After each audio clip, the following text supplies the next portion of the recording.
Olá, galera, tudo bem com vocês? Sejam mais uma vez bem-vindos ao Bia Vida. É sempre um prazer enorme, uma satisfação imensa estar aqui com vocês, mais uma vez, de novo, novamente. Gente, eu vou para a minha terceira sequência na minha aulinha que eu disse para vocês que eu separei, hein? Não se esqueçam, se você não assistiu ainda, se inscreva lá no nosso canal Bio é Vida. Clique lá no botãozinho, ative as suas notificações. Nós estamos falando sobre a excreção.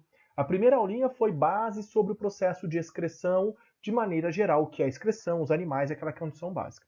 A segunda aulinha foi o sistema urinário humano, como ela se processa no nosso organismo. Nessa nossa aulinha agora, nós vamos falar como ocorre a regulação da função renal, ou seja, como os hormônios atuam nessa ação. Eu quero que vocês tenham muita atenção, essa é uma aula importante, eu falo para você vestibulando. Ela vai estar na sua prova. Ela vai estar na sua prova. Então, muita atenção nessa primeira parte. Essa primeira parte é fundamental não para a prova, mas porque Bia é vida. Então, você vai entender isso aí. Vamos lá. Para a ação dessa regulação da função renal, eu preciso entender a ação de um hormônio. Que hormônio é esse? O hormônio ADH. Hormônio antidiurético, também chamado de vasopressina, hormônio antidiurético ou vasopressina, ok? Esse hormônio, ele é um hormônio hipotalâmico, ele é produzido pelo hipotálamo e secretado pela hipófise, mais especificamente pela neurohipófise, ok? Esse hormônio, ele controla a permeabilidade dos túbulos renais. Olha aqui, ó, permeabilidade, ele atua nesse controle, ou seja, o volume de água no seu corpo é controlado por ação desse hormônio. Galera, você já percebeu que quando você está no inverno, você faz mais xixi? E quando você está no verão, você faz menos xixi? Por quê? Porque você transpira menos no inverno. Mas o seu volume de água continua sendo basicamente o mesmo. Só que você está perdendo menos água por evaporação, por transpiração. Então, como que o excesso de água é eliminado? Pela urina, controlado pela ação do ADH, ok? Quando, em que situações e como ele atua? Primeira situação, quando você tem uma alta na quantidade desse hormônio. Ou seja, em uma situação de elevada taxa de ADH, ela vai acontecer quando você passa por um estresse hídrico. Ou seja, por uma falta de água, porque antidiurético é que impede a diurese, que reduz a diurese, ou seja, reduz o volume de xixi. Então, quando você passa por um estresse hídrico, o que, que você faz? Você aumenta a secreção de ADH. O que, que isso vai fazer? Vai permitir o aumento da permeabilidade. Se eu aumentei a permeabilidade dos tubos renais, eu aumento a reabsorção de água. Ou seja, mais água volta para o sangue, menos água permanece nos túbulos renais.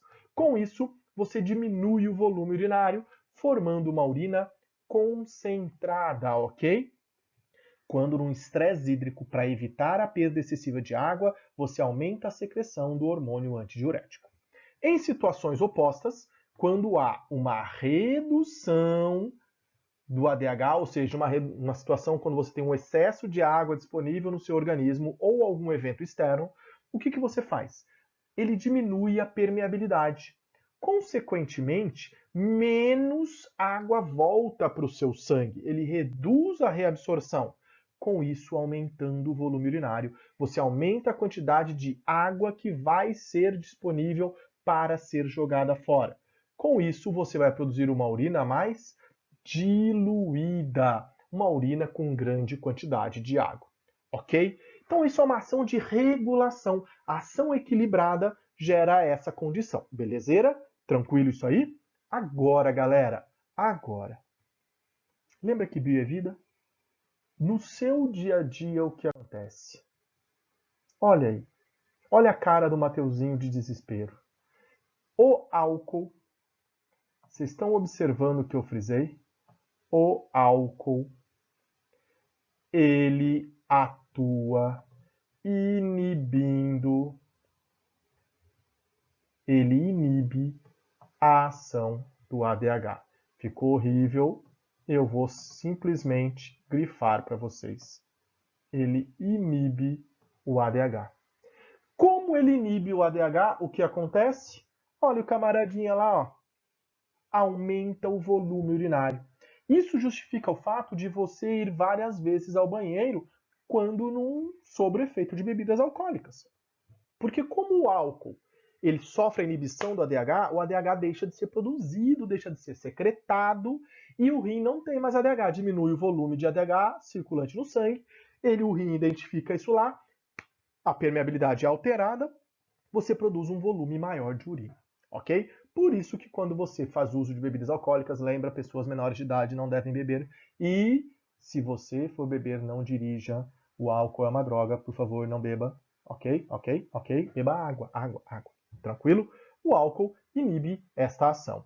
Beleza? Muito cuidado, isso aqui é questãozinha de prova. Isso é questãozinha de prova, faz asterix aí, ó. Volume urinário. Beleza? Tranquilo isso aí? Show. Agora, existe um outro processo ligado à ação, que é o sistema renina-angiotensina-aldosterona. O que vem a ser esse nomão? Galera, isso é uma situação que vai acontecer quando ocorre uma queda na pressão arterial. Então, olha todo esse esquema louco, o Mateuzinho vai tentar facilitar para vocês, ok? Olha lá, quando ocorre uma diminuição da função renal, quando acontece uma queda na pressão arterial, o que vai acontecer? O rim produz uma substância chamada de renina. A renina, ela vai, o sinal, estimular o angiotensinogênio, que é uma substância produzida pelo fígado, a ser convertida em angiotensina 1, que vai ser estimulada e ser convertida em angiotensina 2. A angiotensina 2 aumenta a atividade simpática, aumenta a reabsorção de íons sódio e cloro e a excreção de potássio, o que faz com que você retenha maior volume de água. Tudo isso aqui acontece graças à ação do hormônio chamado aldosterona. A aldosterona, ela participa dessa questão da excreção e da retenção e da reabsorção, na verdade, de íons, principalmente o sódio e o potássio, lá nos rins. Então ela vai atuar nessa retenção, aumentando o volume de água no sangue. Essa angiotensina 2 vai permitir uma vasoconstrição da artéria. Quando você uma vasoconstrição, você diminui o seu diâmetro. E vai estimular aí a secreção do ADH.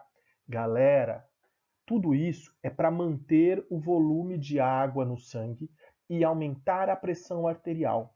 Galera, então, de novo, quando acontece uma queda na pressão arterial, o rim identifica e produz a renina, que desencadeia uma reação em cadeia partindo do angiotensinogênio produzido pelo fígado, que é convertido em angiotensina 1, angiotensina 2, que atua em todos esses processos. Tudo com o objetivo de reter sal, de aumentar o volume circulante no sangue, permitindo um aumento e a retomada da pressão arterial no organismo, ok? O que você tem que tomar cuidado nessa condição? Você tem que tomar cuidado que esse mecanismo, como é cobrado para você, ele não é cobrado com toda essa loucura não, galera. Ele é cobrado para que você entenda a importância dele no processo. Quais pontos? O fato dele elevar e retomar a pressão arterial. E segundo ponto, isso acontece por alterações no seu sistema cardiovascular e no seu sistema renal, uma ação conjunta, onde ocorre a reabsorção excessiva de íons sódio, a retenção de água e a vasoconstrição da artéria, ok? Deem uma olhada com cuidado, deem uma buscada em questões, logo eu trabalho com alguns exercícios com vocês. Qualquer dúvida, angústia, reclamação, coloque nos comentários, sigam o nosso canal, estamos juntos aqui, ok? Bio é vida, Mateuzinho com vocês sempre, beijo e até a próxima.